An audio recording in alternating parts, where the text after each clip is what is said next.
Magandang buhay mga suki, magluluto po ako ngayon ng aming merienda na sotanghong. Ito ang aking gagamitin, ang vermicelli. Ayan, hindi ko po siya uubusin. Kukuha lang po ako ng mga 2 roll lang siya.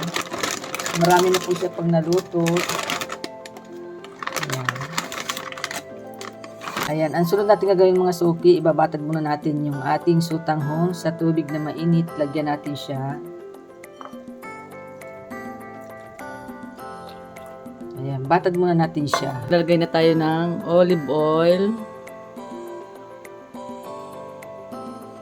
Mainit na yung ating mantika mga suki. Pwede na natin ilagay yung ating sibuyas. Unahin natin ng sibuyas.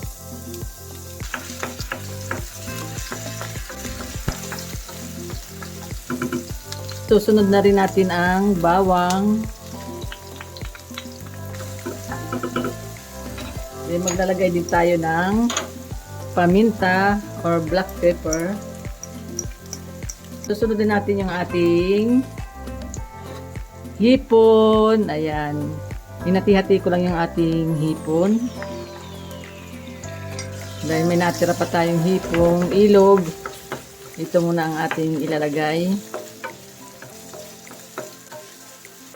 Ayan. Susunod na natin ang ating chicken breast. Ayan, hiniwa-hiwa ko siya ng mahaba. Ayan, lagay na natin.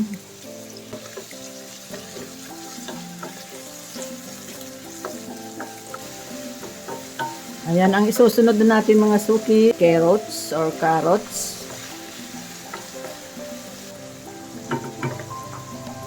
Ayan, ilalagay na natin mga suki yung ating kangkong. Ayan. Ang kangkong na murang kangkong.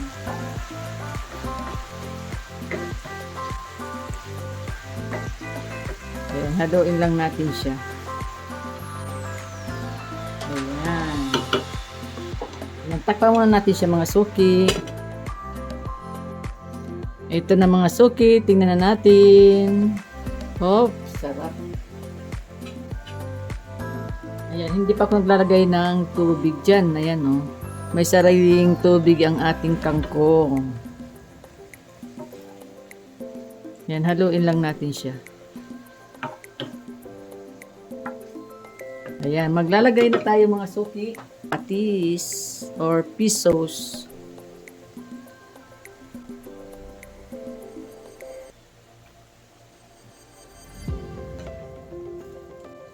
Ayan. Ayan, pwede na natin ilagay mga suki yung ating sotanghon or vermicelli. Ayan, lagay na natin, kamay na lang natin siya.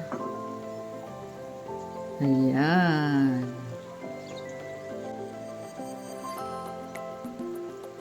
Then, haluin natin siya.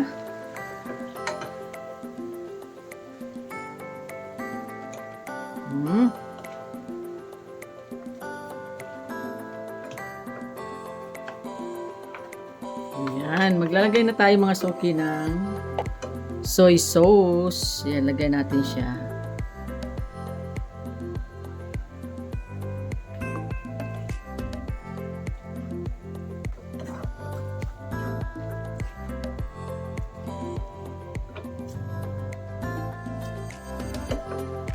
Ayan, maglalagay na tayo mga suki ng atswitis. Ayan, lagyan natin siya. Pampakulay.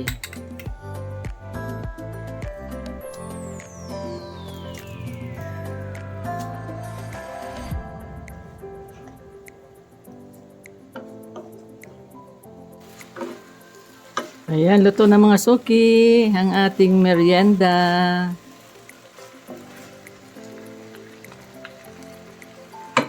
Ayan, ito na mga suki. Ready to eat na ang ating sotanghong with kangkong. Oops, haba dito masyado. Haba na sotanghong. Hindi natin siya naputol-putol.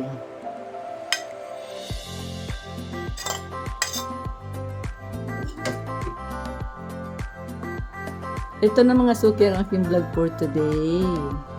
Ayan. Ayan, ang sutanghong with kangkong. Maraming salamat po sa lahat ng mga nanood. God bless po. Bye-bye. Ingat po kayo. Kainan na po tayo.